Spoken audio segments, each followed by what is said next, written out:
Hey, good morning. Welcome to the channel. And it's been a couple days since I've put anything out. It's been wet, been really wet. I don't even know, you might be able to hear the rain beating on the roof of the pole barn here. But I thought I'd touch base, give you an update of what's going on indoors, because that's kind of where I'm at right now. I don't mind getting out and getting a little bit wet, but when they're predicting flood warnings and whatnot, that's some significant rain, and I can just go a different day. And I got projects inside to do. So I'll let you know what I'm doing in here as far as in the shop. One of the things I had done the last couple of days is bring the attachments for the tractor indoors, even though it's a little bit tight quarters in here right now. I went ahead and brought them indoors and put dollies under everything. Little Harbor Freight dollies, so that way I can move things around. You can see the brush hog behind me there. I went ahead and power washed that and put it inside here. The dogs are laughing, I think somebody's visiting.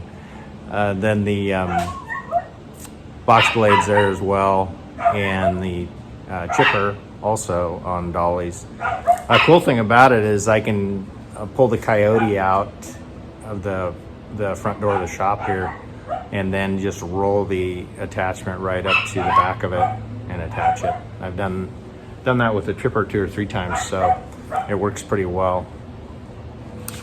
I haven't I've seen some guys on YouTube that have built dollies for their backhoe. Not sure if that would work for me or not. I need to do more investigating. This particular backhoe is a frame mount, so it's got a pretty significant long tongue that attaches underneath the tractor, and then of course out the back it's pretty long as well. Anyway, that's what I've been doing, just maintaining equipment and kind of tucking things away. I put up a power strip for the Bobcat and the lawnmower, and that way I can kind of trickle charge down the line as I go and just keep those batteries up to snuff. A little bit earlier I built a do-it-yourself doggy door for our upstairs loft quarters area, because of course the dogs always want to go where they're not. And so you can see at the top of the stairs there, I cut a hole in our little hobbit door and built a little doggy door for them so they can come in and out. So I've been spending the last half hour or so with treats trying to train them how to go in and out in the doggy door. So that's one of the projects that I took on today in the rain. Okay, so here's the doggy door that I built.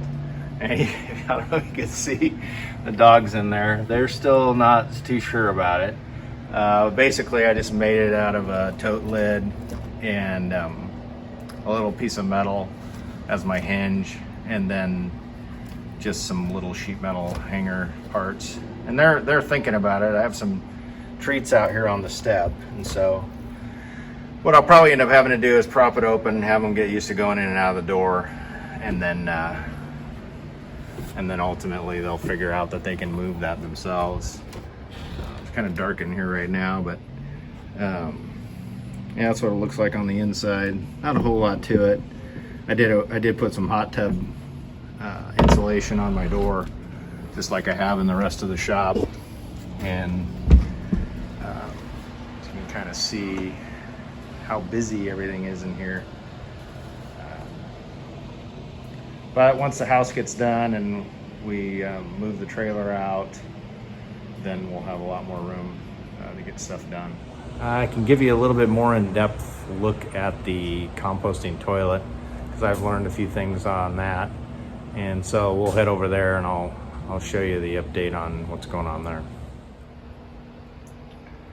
So this is the room. It's, it's not much bigger than, if you were to look at a porta potty or whatnot. It's an old laundry door that I got for free off of Marketplace. I got a pretty good range of buckets up there that I got on Marketplace as well for $1 a piece. I think the lids were 50 cents. And best advice I've heard is those lids aren't the best. The snap-on without the little grabby tabs are better. So hopefully I'll grab some of those, but I kind of grabbed these in a pinch, just kind of as a backup. Originally I was gonna put a pull chain light in here because I was figuring I really didn't need much light, but that wasn't true. Particularly with the media that I'm using right now, which is a dark peat moss. It's good to have good light, I should say. That way you can see that your business is getting covered up. This is kind of the framing and whatnot of the composting toilet. It's pretty basic. One of the things I learned is I shouldn't have framed it out with that 2x4 in the back there. I did that to give the seat extra support, but that put me in a position where hinges wouldn't work real awesome on the back part, which is kind of what I wanted to do. I could put hinges up front here, haven't done that yet. So basically this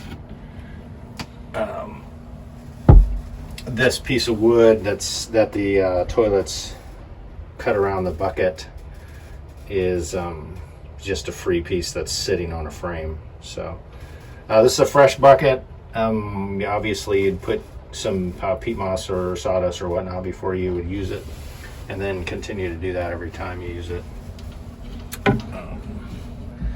Like I said, this is freestanding right now. I don't have hinges on it.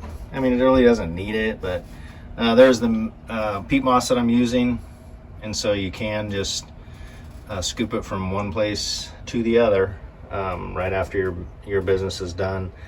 Originally, I was just going to leave the bucket out on the side here, a smaller bucket to use to put the peat moss in, but what I've discovered is it doesn't hurt to rotate the bucket and even let it shake and settle a little bit now and then. I shouldn't say shake, but tap it or whatnot to let things settle down. Basically that just fits on there, and then of course once you're done with the bucket, you pull it out, put a top on it, and then eventually those will go in the compost and we'll clean those out. Other than that, it's pretty basic. I did like I said, wire it up with a decent LED light, so you have plenty of light in here when you're trying to cover things up or reading or whatever else you're gonna do. That's the composting toilet.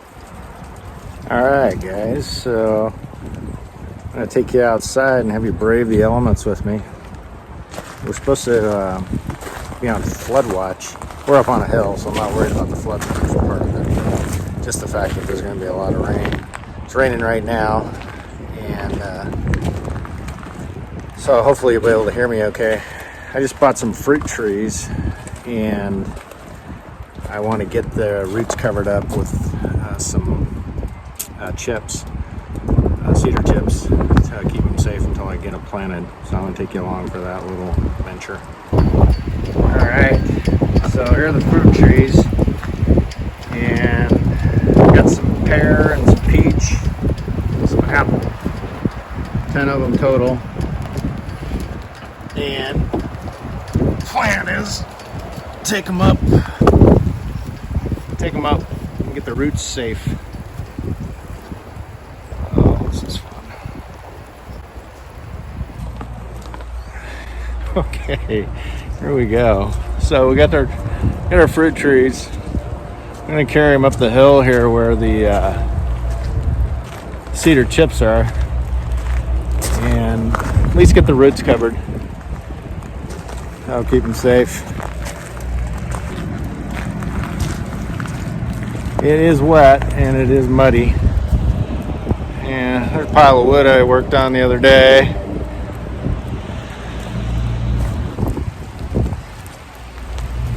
And a couple buckets of chips. You can see my chipper crate worked out pretty well for holding chips. So hopefully I'll be able to keep using that for storing chips and chipping.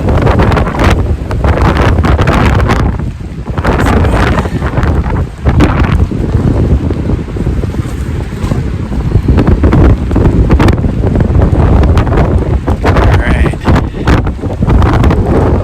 So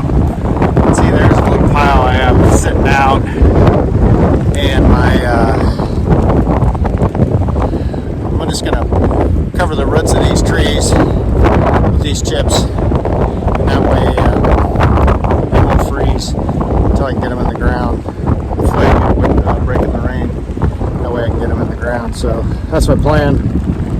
I'm gonna turn you off here for a second, cover these root zones. Cedar chips, keep them from freezing. I'll talk to you soon. All right, guys, so I've got those trees covered up, and once I get a break in the weather, we will come back down or come back up, whatever, and plant those.